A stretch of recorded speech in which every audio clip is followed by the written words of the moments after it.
Cari telespettatori, ben ritornati con noi, il nostro consueto appuntamento di approfondimento. Vi presento subito il nostro ospite, ben arrivato dottor Marco Betocchi, grazie di essere qui con noi. Buongiorno, responsabile grazie a voi. di filiale Banca Leonardo Padova. Esatto. Banca Leonardo non è di Padova, ma la filiale è di Padova, e invece questa è la realtà che lei rappresenta. Grazie di essere qui. Grazie a voi.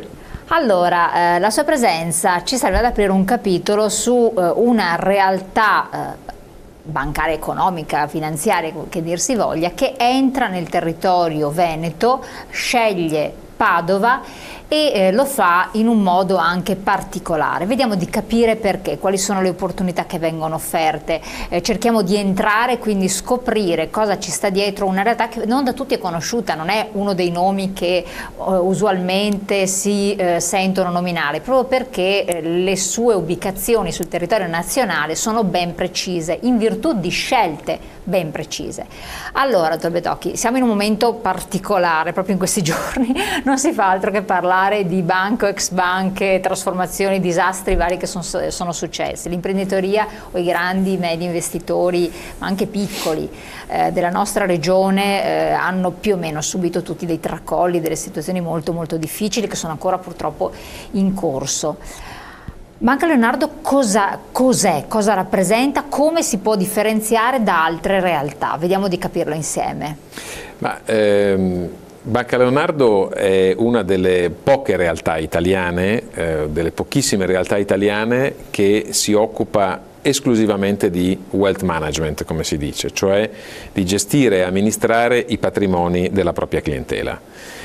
Quindi focalizzando la propria attività in questo ambito di servizi, in un panorama dominato da un lato dalle grandi banche, dai grandi conglomerati, e dall'altro da quelle che in gergo chiamiamo le banche di rete. Diciamo che la nostra presenza è una delle poche presenze italiane a fornire con questa precisa identità, a fornire questo servizio. Che servizio offrite? Noi ci occupiamo di amministrare o gestire i patrimoni dei clienti. Ogni cliente ha un suo profilo, un profilo di rischio, ha una sua aspirazione quando si parla dei propri investimenti. Noi cerchiamo di identificare al meglio quelle che sono le sue aspirazioni e accompagnarlo in tutte le scelte che lungo la sua vita il cliente dovrà fare per investire il proprio denaro.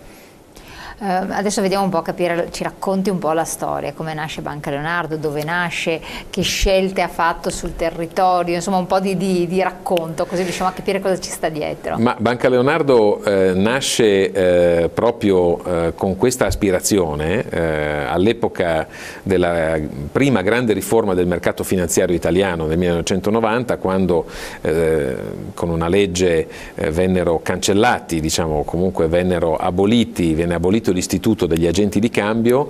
Alcuni di voi se lo ricorderà bene questo momento.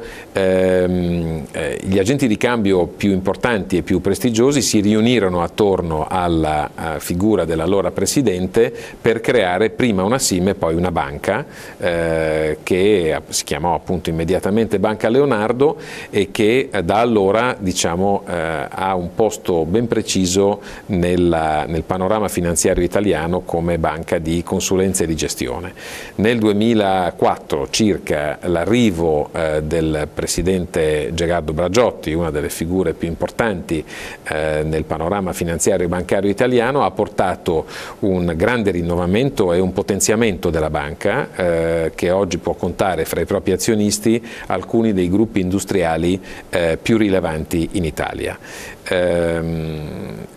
Tenendo sempre molto fermo un punto, cioè l'indipendenza di Banca Leonardo stessa. Banca Leonardo non è mai entrata a far parte di un gruppo bancario italiano, un gruppo assicurativo italiano, mantenendo appunto questo suo profilo indipendente che è sempre stato molto apprezzato dai clienti. Parte con Milano, giusto? È una banca milanese, sì, una banca milanese che però via via nella sua storia ha saputo espandersi con misura, perché la nostra finalità non è quella di presidiare il territorio o di creare una rete capillare di vendita, perché noi non vendiamo nulla.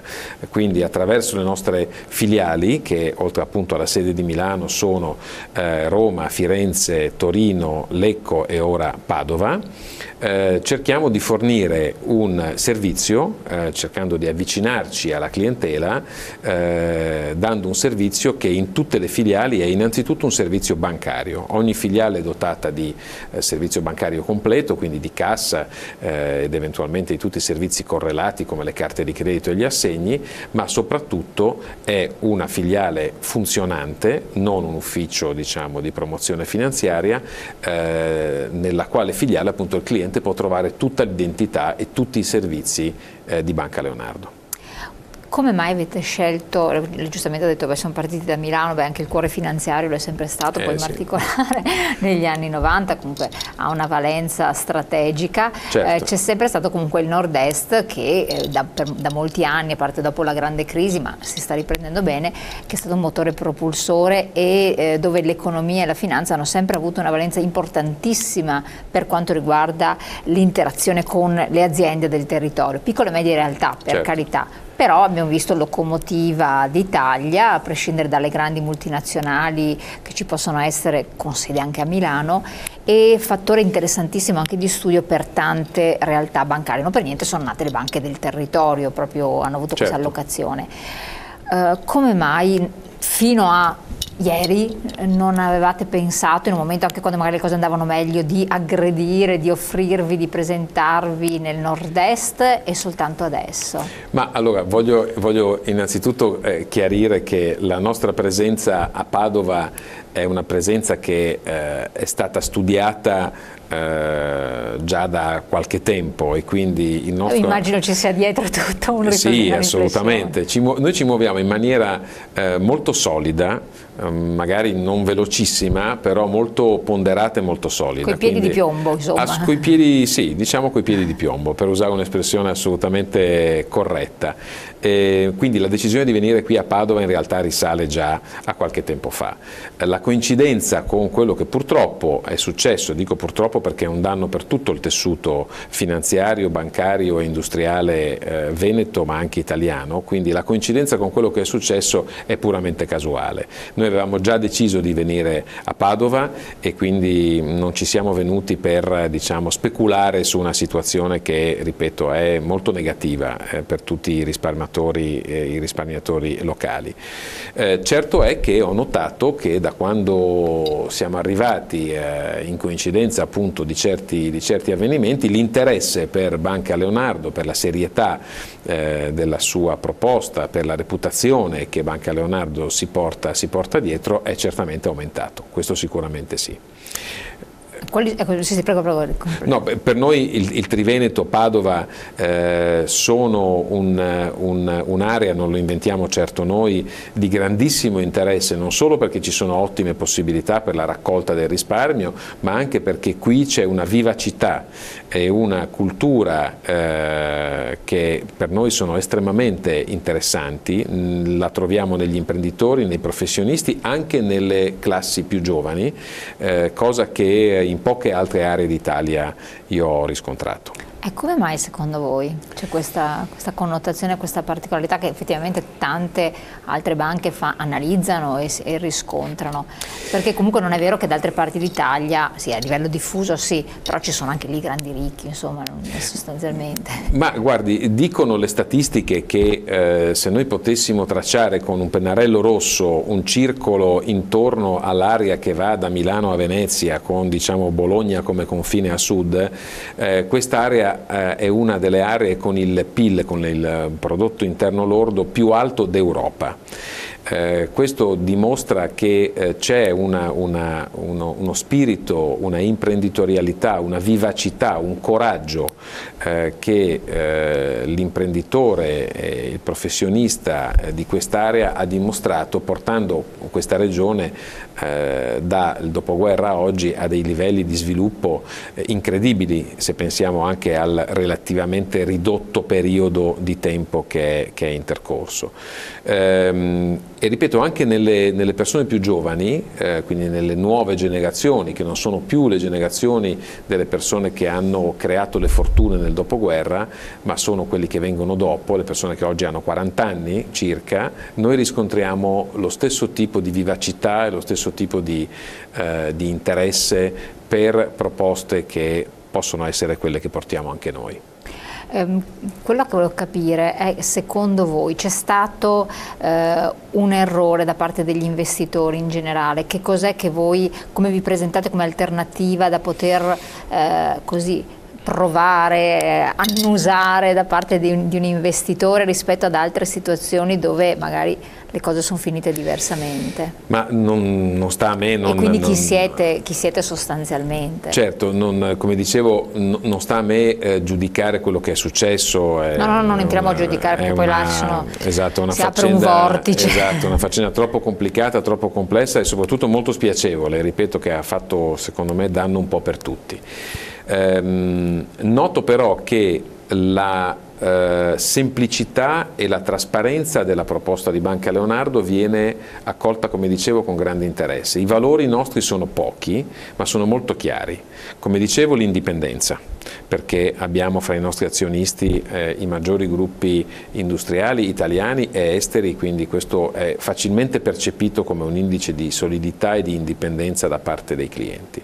Un patrimonio che garantisce ai nostri clienti di mettere il proprio denaro in un posto sicuro, perché abbiamo il cosiddetto indice di solidità, che è il CET1, che è un indice che la BCE, la Banca Centrale Europea, guarda con grande attenzione, fra i più alti in Italia, superiore allo stato attuale al 25%. E soprattutto una trasparenza nell'offerta che credo sia un unicum sul mercato italiano, cioè non abbiamo prodotti nostri, non vendiamo nulla che sia... Perché lei dice è rischioso allo stato attuale, dopo tutto quello che è successo, per un investitore affidarsi ai prodotti dell'istituto? Una volta sembrava il contrario, capisce? Diciamo che non voglio, come dire, allarmare nessuno, ci mancherebbe, però è evidente che una proposta come quella di Banca Leonardo, dove la banca si siede di fianco al cliente per scegliere i migliori investimenti che il mercato propone, che possono essere titoli, che possono essere fondi, che noi collochiamo avendo accordi con le maggiori case di fondi italiane ed estere, senza per questo proporre nulla di proprio al cliente. Ecco, io senza giudicare quello che fanno gli altri, però posso dire senza timore di smentita che questo è davvero un modello trasparente che dà sicurezza al cliente di scegliere le cose migliori per lui. Il cosiddetto concetto di best in class. Noi cerchiamo, seguendo il profilo che il cliente ha, di scegliere per lui quello che di meglio c'è sul mercato. Adesso, allo stato attuale, alla luce della situazione finanziaria che poi cambia continuamente, secondo anche di eventi esterni, a prescindere, l'unica certezza non si sa più neanche quale sia. Qual è la difficoltà maggiore per chi lavora in banca, per chi ha a che fare con la gestione del patrimonio dei clienti, patrimoni anche di un certo tipo, rispetto a un tempo? Ma guardi, lei mi fa una domanda molto pertinente, perché c'era un articolo su un importante quotidiano italiano qualche settimana fa, forse addirittura era la traduzione di un articolo comparso su un quotidiano estero, che descriveva bene il cambiamento della figura appunto del funzionario di banca, da diciamo figura ambita, lo stipendio fisso, una buona diciamo riconoscibilità sociale eccetera, a oggi diciamo figura sotto stress, come si dice in gergo. Le ragioni per rispondere alla sua domanda sono molto semplici. Da un lato le difficoltà dei mercati finanziari. I mercati finanziari da qualche tempo a questa parte, in particolare dal 2008 a oggi, ci hanno abituati a una volatilità e a, diciamo, a un crescere dei fattori di rischio che sono effettivamente difficili da gestire quando si tratta di amministrare i patrimoni dei clienti. Quindi i mercati sono difficili, i mercati sono molto volatili e sono molto più difficili da interpretare di quanto non fossero qualche anno fa. Dall'altro i clienti. I clienti sono scottati da tante esperienze negative, sono diffidenti, esigenti, sempre più informati, per fortuna, e quindi noi dobbiamo avere del personale all'interno della nostra banca in particolare che sia all'altezza di queste nuove richieste. Quindi mercati difficili, clienti spesso delusi e comunque sempre più esigenti e sempre più informati. Queste, posso dire, sono le due grandi difficoltà che il funzionario o il banker, come si chiama, deve gestire. I vostri funzionari all'interno, appunto, non avete tante filiali, avete la filiale a Padova nella fattispecie, ruotano, sono stabili, si crea la fidelizzazione con la persona? Non le chiedo perché queste sono componenti a cui magari tengono certi grandi investitori o comunque professionisti, persone, quindi avere il referente con quella persona. Cosa è successo? Che in tante banche c'è sempre un turnover pazzesco, alla fine uno non si raccapezza più. Per carità, bisogna avere la cultura della finanza, sono soliti discorsi, però... Ma veda, lo dicevamo prima, poco prima della trasmissione, il rapporto fiduciario che c'è tuttora fra il cliente italiano e il proprio banker o il proprio funzionario è un rapporto per noi sacro. Banca Leonardo rispetta molto questo rapporto e quindi non lo interrompe mai, perché riteniamo che questo rapporto sia l'asse portante del perdurare del rapporto che il cliente avrà con la banca. Se il cliente si sente sicuro con il proprio banker, ha fiducia, noi non abbiamo nessun interesse a creare turnover e quindi a rompere questo clima di serenità. Ovviamente la banca controlla, ha una rete interna di controlli che sono volti a assicurare al cliente che il proprio banker agisca sempre secondo le norme interne ed esterne, ma tende a lasciare che questo rapporto continui, che sia un po', come dire, la sicurezza che il cliente cerca all'interno di una relazione con la propria banca. Andiamo un po' a vedere anche la situazione attuale. Come giudica l'attuale situazione finanziaria in generale, visto in questo momento preciso, sì, perché non si sa mai, giustamente si dice qualsiasi fatto possa accadere, poi la finanza muta, però sì, come la giudicherebbe? Cioè, siamo prima di un altro uragano, siamo in un momento di riassestamento in base a quello che sì, lei può valutare? Sì. Passerei volentieri alla prossima domanda. No, sto scherzando ovviamente, ma il momento è un momento delicato sicuramente, perché veniamo da 2 anni, il 2015 e il 2016, che hanno fornito in maniera diversa spunti di ritorno al rischio. Ricordiamo le crisi recenti che si sono chiamate Grecia, o piuttosto che Volkswagen, piuttosto che banche italiane, e che hanno caratterizzato questi ultimi 2 anni, e tanti investitori hanno sentito, diciamo, tornare l'eco del 2008-2009. Quindi siamo in un momento in cui l'investitore è prudente, abbastanza nervoso, perché si attende da noi una vigilanza costante. Diciamo, costante. I mercati in questo primo semestre sono andati abbastanza bene, i risultati delle nostre gestioni sono ottimi e riflettono una tranquillità che i mercati hanno regalato, diciamo, un po' a tutti gli operatori.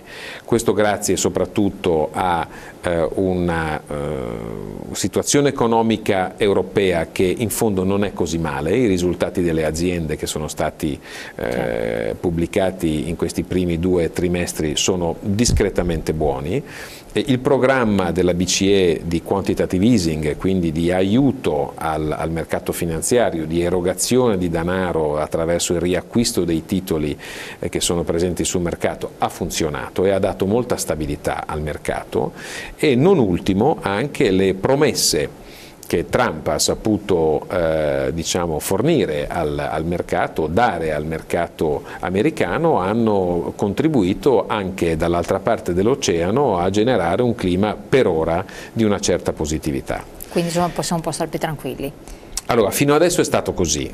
È chiaro che il secondo semestre porta con sé dei punti interrogativi che dovremmo stare molto attenti a valutare e a seguire nei prossimi mesi, che si chiamano appunto l'avvicinarsi della possibile conclusione del programma di quantitative easing, le prime valutazioni concrete del programma economico di Trump, che ha fatto appunto tante promesse, ma sarà chiamato poi a fornire anche dei fatti concreti, e non ultimo anche qualche rischio politico in Europa, con le elezioni italiane che piano piano si affacciano all'orizzonte e che tornano a dare qualche punto interrogativo e qualche mal di pancia in più. Quindi il secondo semestre sarà un semestre da seguire con grande attenzione. Grazie dottor Bettocchi, noi siamo arrivati al termine di questo suo intervento qui in studio, la ringraziamo moltissimo, ma voi restate con noi. Grazie a lei e grazie e un saluto a tutti gli ascoltatori. Noi dopo la pubblicità, quindi qualche secondo di pubblicità, ci trasferiamo, un evento che abbiamo seguito direttamente perché eravamo co-partner con i Pedrocchi e siamo co-partner di una serie di iniziative, ma Banca Leonardo ha voluto organizzare proprio una serata, una festa per aprirsi alla città di Padova. Allora è stata una bella occasione, una circostanza per conoscere persone, per rivedere persone comunque che hanno creduto in questa realtà e quindi erano presenti, e le abbiamo interpellate. Quindi se volete dare un'occhiata, entrare anche voi in questa serata molto particolare e interessante, pochi secondi di pubblicità. Grazie ancora, buon proseguimento. Grazie.